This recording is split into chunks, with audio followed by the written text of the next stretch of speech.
Somalia দেশ থেকে 250 kilometre দূরে এবং ইয়েমেন দেশ থেকে 360 কিলোমিটার দূরে একটি আইল্যান্ড দেখতে পাবেন, যেটার নাম সোকোট্রা আইল্যান্ড।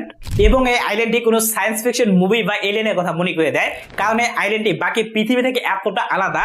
এই আইল্যান্ডে যে গাছগুলো দেখতে পাওয়া যায় সেগুলো মনে হয় না পৃথিবীর আর কোথাও দেখা যায়। এমন একটি আজব দেখতে গাছ হচ্ছে এটি, দেখলে মনে হবে কোনো ইউএফও ফ্লাইং গাছটির উপর দিকে আটকে আছে। রিয়ার ড্রাগন ব্ল্যাক টি এটিকে বলা হয়। এছাড়াও কুকুম্বার টি এবং পমা গার্মেন্ট প্ল্যান্টের মতো কিছু স্পেশাল প্ল্যান্ট এখানে আছে, যেগুলো পৃথিবীর আর কোথাও দেখা যায় না। প্ল্যান্ট বাদেও এখানে যে 90% রেকটাইল পিসিস এবং 95% যে ল্যান্ড সিনাইল পিসিস এখানে পাওয়া যায়, সেগুলো পৃথিবীর আর কোথাও পাওয়া যায় না। এটির পিছনে রিজনটি বেশ সিম্পল। এই প্ল্যান্টটি পৃথিবীর মধ্যে সবচাইতে আইসোলেটেড প্ল্যান্টদের মধ্যে একটি। প্রায় 40,000 মতো বেডুইন কালচার মানুষ এখানে বসবাস করে, যাদের মেন কাজে হার্ডিং এবং ফিশিং করা। এখানকার মানুষজন যে ভাষায় কথা বলে সেটি এক ধরনের আনরিটেন সোকোটি ভাষা, যেটিকে লেখা যায় না, তবে এখানকার মানুষজন